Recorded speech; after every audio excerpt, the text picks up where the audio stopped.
You guys are back in the studio. I promised to shower.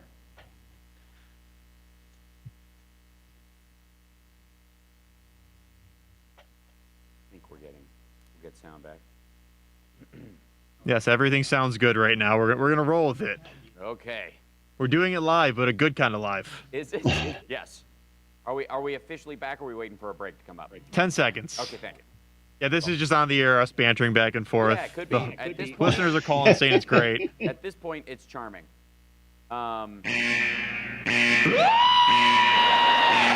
Attention, stop what you're doing. Because we're coming back to the Hal Sparks radio program, Mega Worldwide. They went a little crazy with it, and I appreciate it.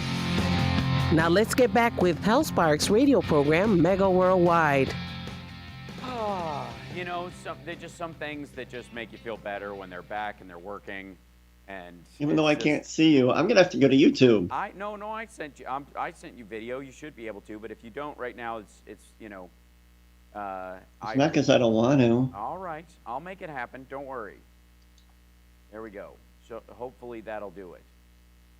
I see a picture of Buff Hal in a black tank top and short hair. Oh, that's just better, anyways. I think personally.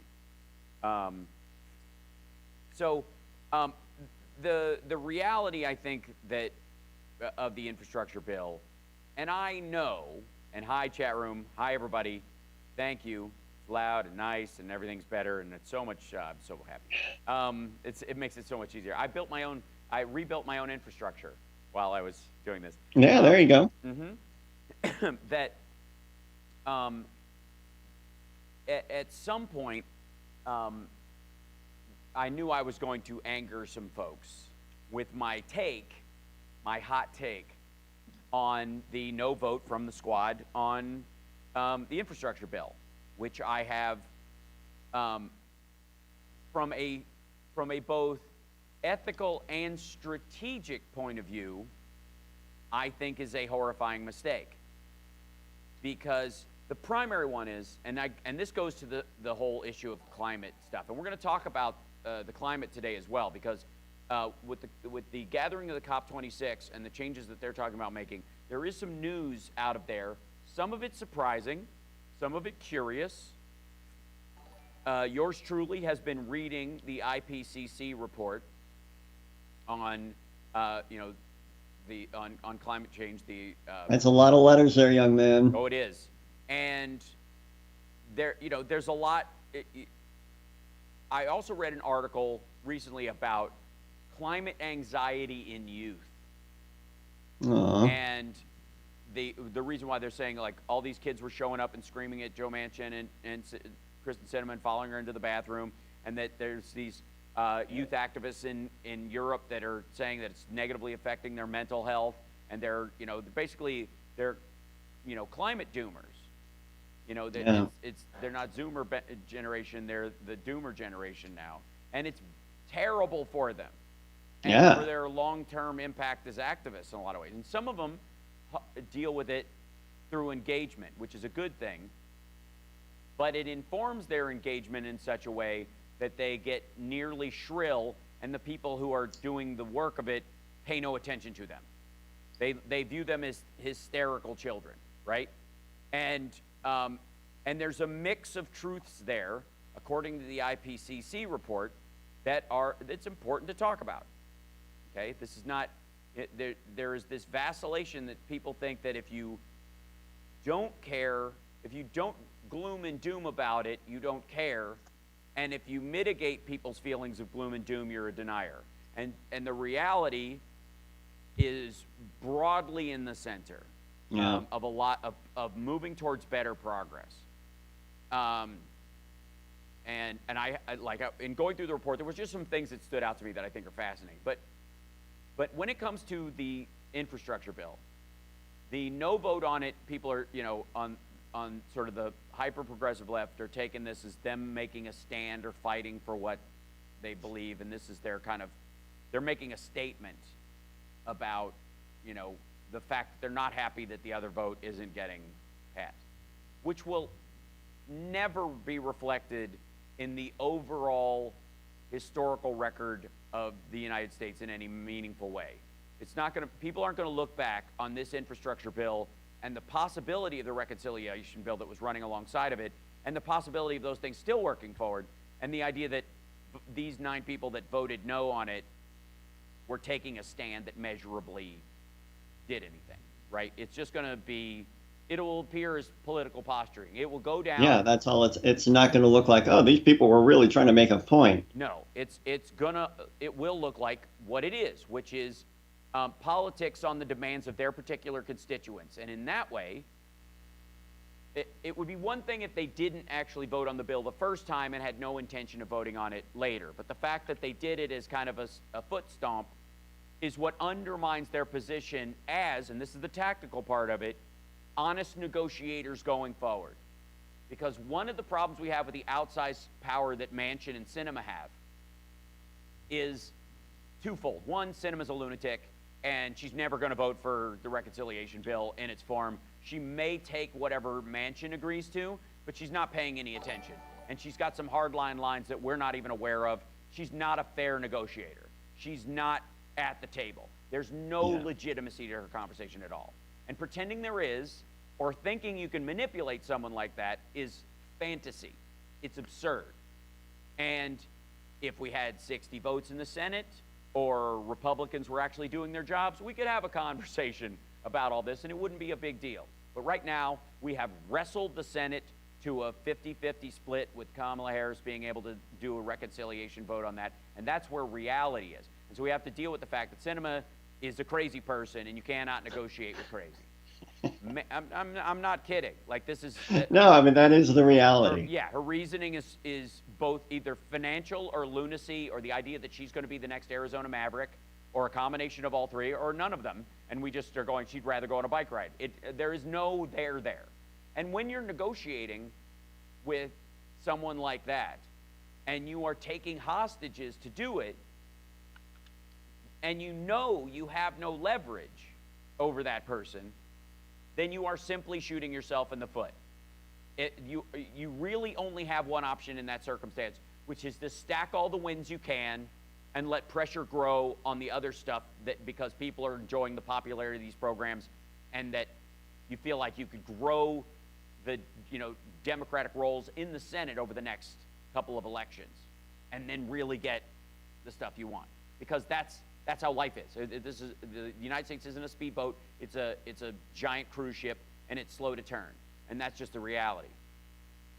Joe Manchin, unfortunately, gives, I believe, some people the illusion, because he negotiates on some things and relative good faith, and he's a conservative because Biden got 23% of the vote in West Virginia. That dude is representing his people. As nutty as it is, and as much as it might poll that direction, he also thinks he can run against it next time.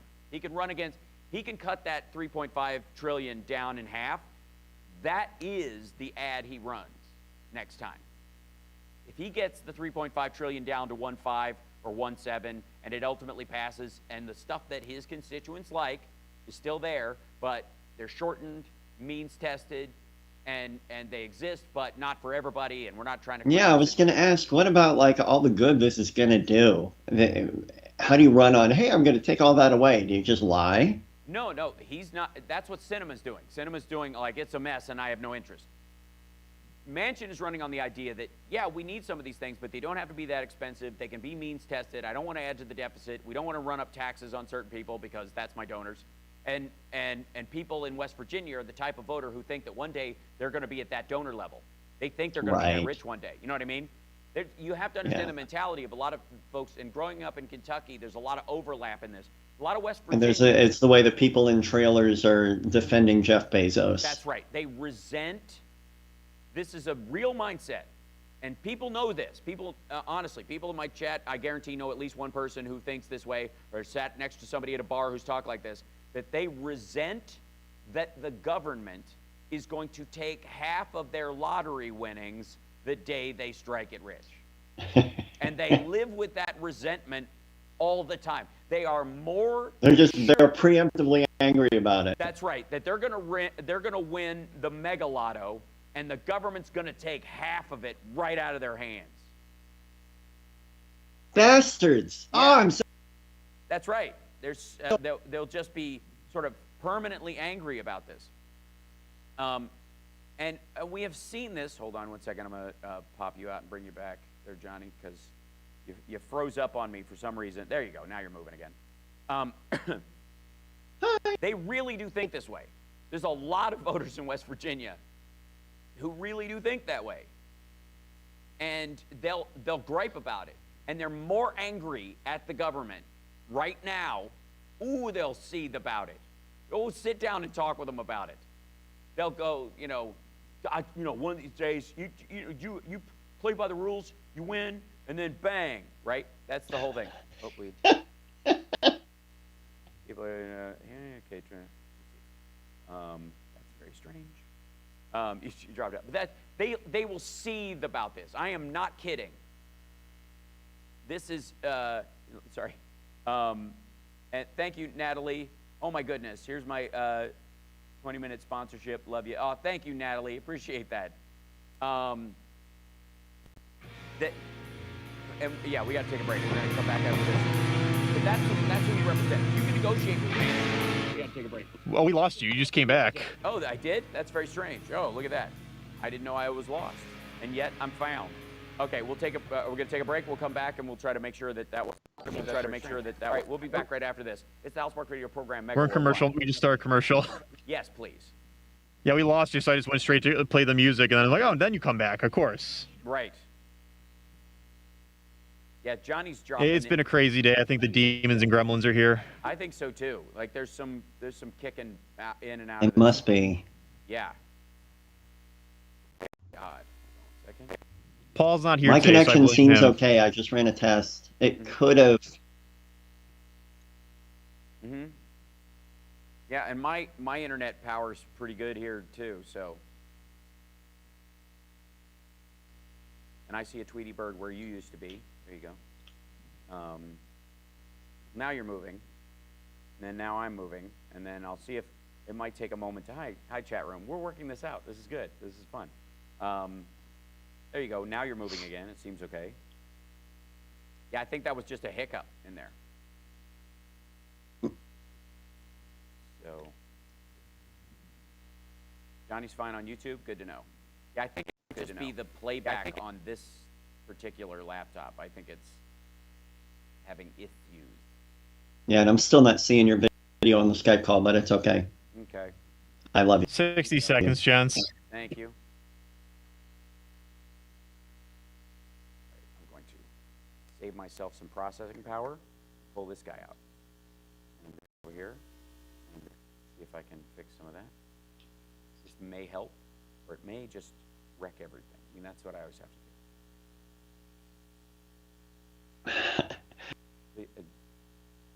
Yeah, check. Why is that? Yeah, there's a bunch of freezing going on. It's very strange.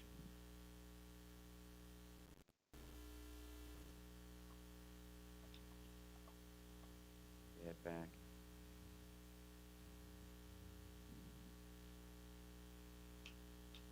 And I'm back. And I'm back here. And I'm back. And so, I see. Hello. yay, look at that. Some of it's working. There you go. Yep. Can you hear me? Yes, I can. Yeah, I can. I don't know if I can hear. I don't know if they can hear me. At this point, I'm not even going to worry about it anymore. I really do. It's just like at this point, it's such a cluster bunk that I'm just going to deal with that, and that's just life. There you go. So, yeah, it is completely unclear to me. Like this is one of those days where I'm clearly right, and it's just falling apart in that regard. Johnny's very loud all of a sudden. So very odd. What is happening with this? Check 1 2. Check 1 2. Yeah, you sound great. Sound great to me. I don't get it. It's crazy go nuts. The whole thing is kooky. And of course, Queen Feet is falling. We lost Chicago. That's good. Just I blame Slipknot. Yeah, I just got a message from Devin.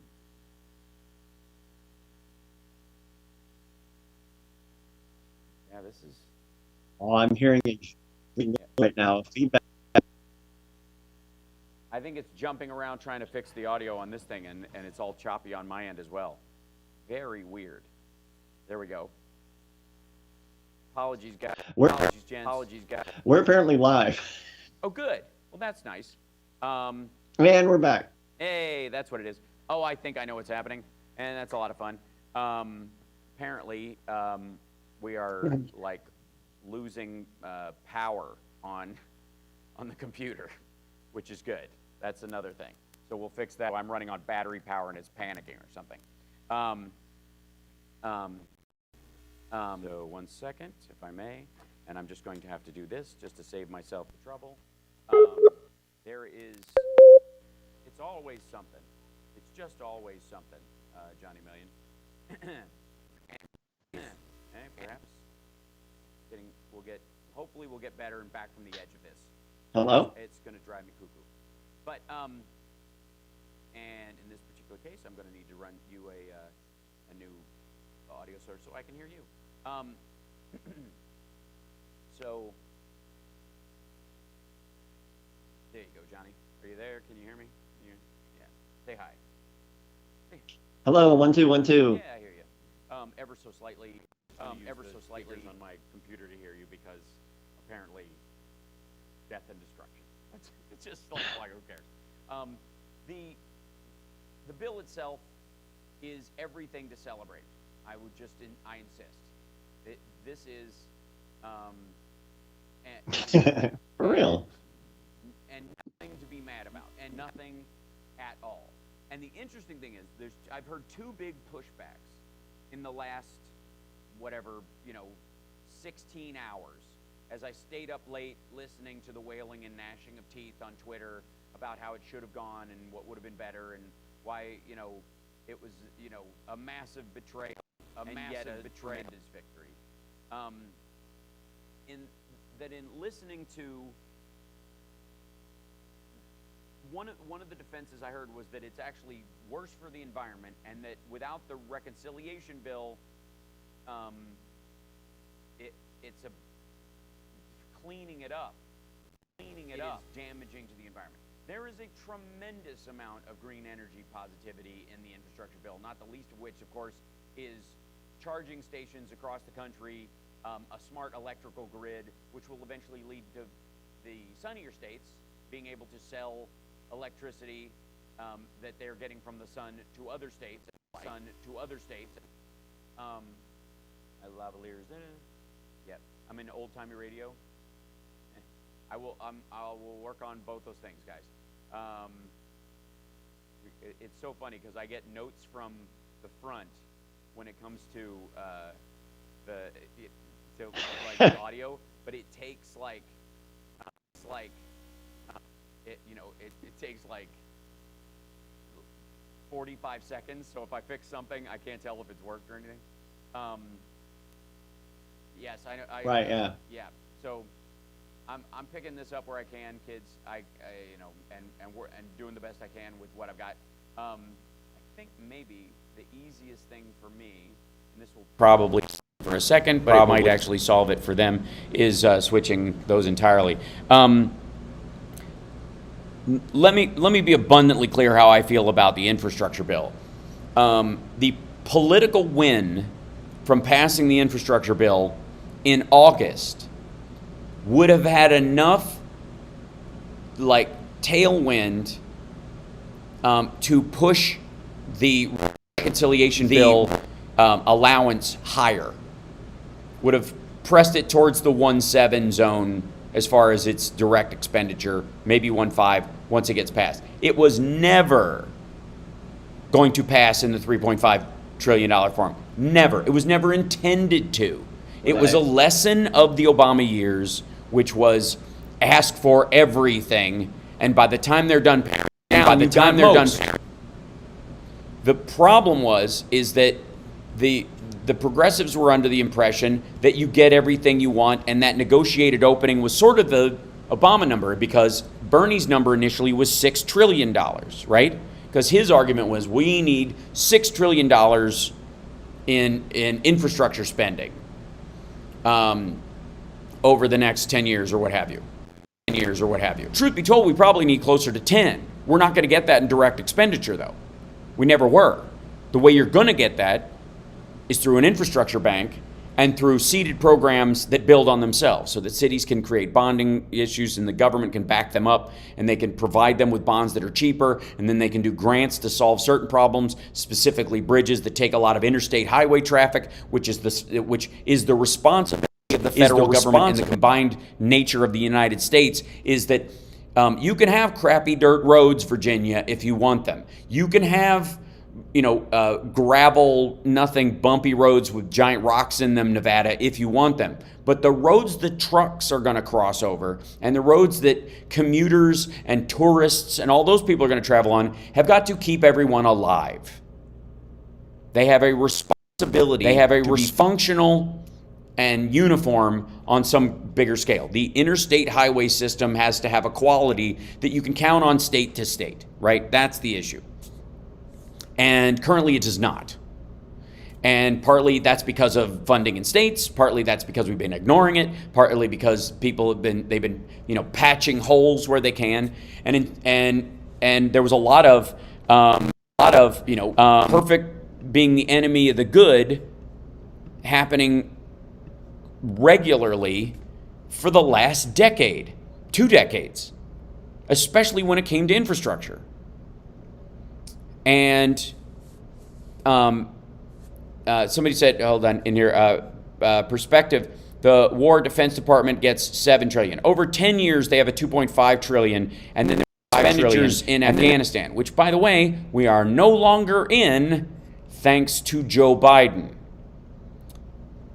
Everybody wants to complain about how messy it was to leave, and nobody wants to admit that that's why nobody else left before, because they knew it was going to be that kind of messy. And all of the deaths, I will say, fall soundly at the feet of Donald Trump, because the reason there was a crush at the airport that required the extra security in the last days was none of the work leading up to the evacuation was done in the previous year. From the day he made the deal, he did nothing to move us towards that deal being completed.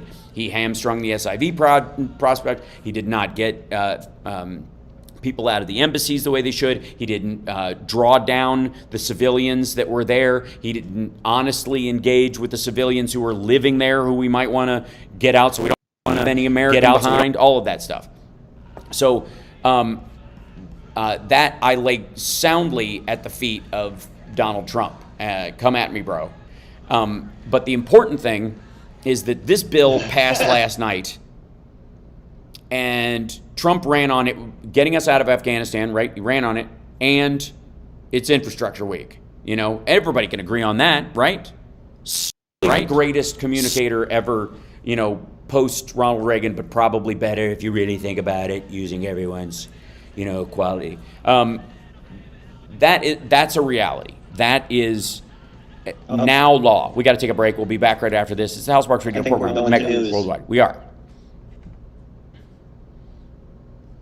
I can hear him. I heard the music coming up. I have it very quiet so it doesn't feed back. Yeah. Backhand. Yeah. Good Lord, this is a pain in the butt, and I'm not quite sure why. Chicago. Oh hell! I'm so sorry. Yeah, no, it's like. Can you hear us at all? Yes, I do. I hear you. Yes. I'm going to. You're very quiet. We're making it work. I know. I'm going to try something right now, and it may make me a little boomier, but it might be better than nothing. Hold on. I'm going to try and use this guy. Is this any better? You're louder. Louder, or I could be. Sorry. Yeah, I'm very what? Say that again.